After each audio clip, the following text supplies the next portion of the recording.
Hello everyone, আসসালামু আলাইকুম। আশা করি আপনারা সবাই অনেক বেশি ভালো আছেন আর আপনাদের দোয়ায় আলহামদুলিল্লাহ আমরা অনেক ভালো আছি। তো এটা ছিল 2024 সালে চেন্নাইয়ের কিছু ভিডিও ক্লিপ, যেগুলো আমি 2টা দেওয়ার পরে আর দেওয়া হয়নি। তবে ওই সময়কার দিনগুলোর কথা যদি মনে পড়ে তাহলে খুব খারাপ লাগে। তো আজকে আমি এডিট করতে গিয়ে সেই দিনগুলোর কথা মনে পড়ে গেল। আসলে আব্বুকে নিয়ে কি একটা ডিফিকাল্ট টাইম আমরা তখন ফেস করেছিলাম, শুধু আমরাই জানি। তো চেন্নাইতে আমি, আম্মু আর আব্বু ছাড়া কেউ ছিল না। আমরা 3জনেই গিয়েছিলাম। সেই সময়টা যখন জুলাই গণ অভ্যুত্থানের সময়, তখন ভিসা পাওয়াটাই অনেক ডিফিকাল্ট ছিল। লাকিলি আমরা পেয়ে যাই। সো আমরা সেখানে ট্রিটমেন্টের জন্য যাই। তো আমি, আম্মু আর আব্বুই গিয়েছিলাম। চেন্নাইতে গিয়ে হসপিটালে আমরা ছিলাম। দেখতে পাচ্ছেন আব্বুকে ওটিতে নিয়ে যাওয়া হচ্ছে। তো ওই সময়টা আমি আপনাদেরকে বলে বোঝাতে পারবো না কীরকম দিন ছিল। আব্বুর যেহেতু গ্যাংগ্রিন হয়ে গেছিলো পায়ে, সো আমাদেরকে ইমিডিয়েটলি ইন্ডিয়াতে যে ট্রিটমেন্ট করাটা খুবই দরকার ছিল, যার কারণে আমরা আর কোনো কিছু চিন্তা না করে খুব দ্রুত ভিসা নিয়ে চলে যাই। অলরেডি বাংলাদেশ থেকে তো পায়ের একটা আঙ্গুল কেটে ফেলায় দেওয়া হয়েছে। দেন হচ্ছে গিয়ে বাকি ওইখানে ডাক্তার বলল যে যতখানি ইনফেকশন আছে অর্ধেকটা আমাদের কেটে ফেলা দিতে হবে। সো পায়ের পাতা অর্ধেকটা আপুর অপারেশন করে ফেলায় দেয় আর কি। তো এই ছিল সে সময়কার আমাদের ডিফিকাল্ট টাইম। তো এরপরে আমি আর আম্মু বাইরে একটু চলে আসি। ওটিতে দেওয়ার পরে দিন এটা ছিল। আব্বু তখন একটু আনকনশাস ছিল। তো আমাদের তো খাওয়া দাওয়ার খুব অসুবিধা হচ্ছিল। চেন্নাইতে আসলে বাঙালি খাবার তো নাই। আর এটা ছিল হচ্ছে যেহেতু একটু শহরের দিকে, আমরা বাঙালি পাড়াতে যাইনি, কজ অত দূর থেকে আমাদের আসতে যেতে হসপিটালে খুব কষ্ট হতো। তো আমাদের হসপিটালের কাছেই একটা হোটেলে আমরা নিয়েছিলাম। পার ডে আমাদের ওখানে ভালো একটা আমাদের অ্যামাউন্ট দিতে হয়েছে, কিন্তু কিছু করার ছিল না। কজ যদি আমরা আরও দূরে গিয়ে থাকতাম হয়তো ভাড়াটা কম হতো, হোটেল ভাড়াটা, কিন্তু আমাদের আসতে যেতে সেই কস্টেই পড়ে যেত। তো যাই হোক, আমরা খুব চিন্তাভাবনা করে আমরা সেখানে একটা হোটেলে থেকেছি। যদিও ওই হোটেলটাও খুব ভালো ছিল আর নিট অ্যান্ড ক্লিন ছিল, কজ যেহেতু এমন একটা অপারেশন সেখানে ইনফেকশনের একটা ভয় থাকে। এই জন্য আসলে আমাদের এইটাই ডিসাইড করা যে না, একটা ফ্রেশ রুম, ভালো ক্লিন রুমে আমরা থাকবো।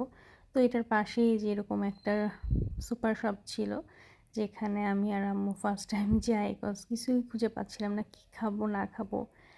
কিছু তো অ্যাটলিস্ট খেতে হবে, কারণ ওইখানে রান্নার কোনো ব্যবস্থা ছিল না, যার কারণে আমাদের এরকম ব্রেড, বাটার এগুলো খেয়ে থাকতে হয়েছে। পরে আস্তে আস্তে সব চেনা হয়ে গেলে পরে আমাদের ওখানে তারপরও ভাত পাওয়া যেত না। আমরা টানা 1 মাস বিরিয়ানি খেয়েছি। আর সকালের নাস্তা ওইখানে ওরা চাপাতি বলে, সেই চাপাতিই ছিল আমাদের সকালের নাস্তা, আর না হলে যে পাউরুটি।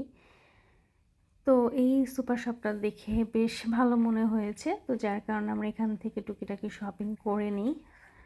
আম্মু কিছু জিনিস যেগুলো, কারণ যেহেতু আমরা আসছি সেরকম কিছু নিয়ে আসি নাই, ট্রিটমেন্টের জন্যই আসি। সো আমাদের কিছু প্রয়োজনীয় জিনিস ছিল যেগুলো আর কি এখান থেকে আমাদের কিনতে হয়।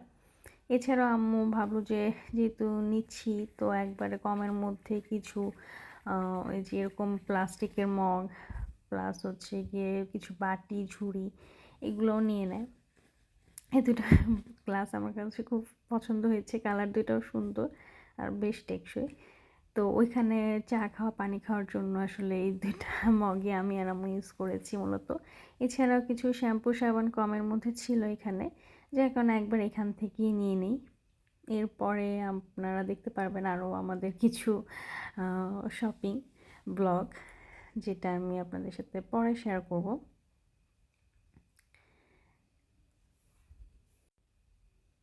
এখানে ইন্ডিয়ান জিনিসপত্র যেগুলা আমরা বাংলাদেশে পাই সেগুলো কিন্তু আসলে খুব একটা অরিজিনাল থাকে না, কারণ এখানে অনেক ধরনের হাত হয়ে আসে। কিন্তু আমরা যতদিন ইন্ডিয়ায় ছিলাম যেগুলো ইউজ করেছি বেশ ভালো প্রোডাক্ট ইউজ করেছি। ওদের ওইখানে আমি একটা জিনিস দেখলাম যে কোনো ভেজাল নেই, কোনো মানে সব কিছু অরিজিনাল অথেন্টিক বলে একটা কথা আছে, সেটা মানে কোনো দুই নাম্বারই নাই, কোনো ভেজাল নাই। আপনার এই যে এত চিপস খাচ্ছি, এই যে এত পাউরুটি খাচ্ছি, কোনো কিছুতে গ্যাস্ট্রিক হয় না আমাদের আলহামদুলিল্লাহ। 1 মাস আমরা বিরিয়ানি খেয়েছি, ওইখানকার চিকেন বিরিয়ানিটা। তো আমাদের কোনো কিছুতেই সমস্যা হয় না আলহামদুলিল্লাহ। আমরা খুব ভালো মতো সেফলি বাংলাদেশে এসে পৌঁছে যাই। তবে ওইখানের ওয়েদারটা খুব আনপ্রেডিক্টেবল, কখনো বৃষ্টি, কখনো খুব গরম। তবে আমরা ওয়েদারটা মোটামুটি ভালো পেয়েছি। শেষের দিকে খুব বৃষ্টি পড়ছিল, যার কারণে সামনে একদম বন্যা হয়ে গেছিলো। এই যে আমরা এরকম রুটি রাখার বক্স কিনেছি, তারপরে আব্বু ঝাল কিছু খেতে চায়, এই জন্য মুড়ি, চানাচুর, তারপর সর্ষের তেল সব আম্মু কিনছে। প্লাস আমার কিছু খাওয়ার টুকিটাকি জিনিস, জুস আছে, কোক আছে, এগুলোর দাম বেশ রিজনেবল ছিল, এই কারণে কিনা। এই জুসটা খুবই মজার ছিল, মজা। আমি এক দুদিন পর পর কিনে কিনে পুরোটা আমি খেতাম। তারপরে এই তো এইসব আমাদের ছিল, আমাদের নিত্য প্রয়োজনীয় 1 মাস থাকার জন্য যেসব দরকার ছিল সবই আমরা মোটামুটি কিনে এনেছি। এরপরে আমি কিছু জায়গা এক্সপ্লোর করতে গেলাম। আমি নিজেই একা গিয়েছি, আসলে ওইখানে অনেক সেফ, সো একা ঘোরাঘুরি করতে কোনো সমস্যা হয়নি আমার। তো ব্যাংক থেকে টাকা উঠাবো, প্লাস কীভাবে কী করবো সব দেখতেছিলাম, কারণ যেহেতু এখানে কোনো কিছুই আমার পরিচিত না, সো আমি গুগল ম্যাপ নিয়ে বের হয়ে যাই। আর আম্মু থাকলে এত বেশি হাঁটতে পারবে না, সো আশেপাশে আমি দেখে দেখে সব কিছু দেখছিলাম। তো এরপরে চলে আসলাম নাস্তা কিনতে। এটা মেবি পরের দিন সকাল হবে।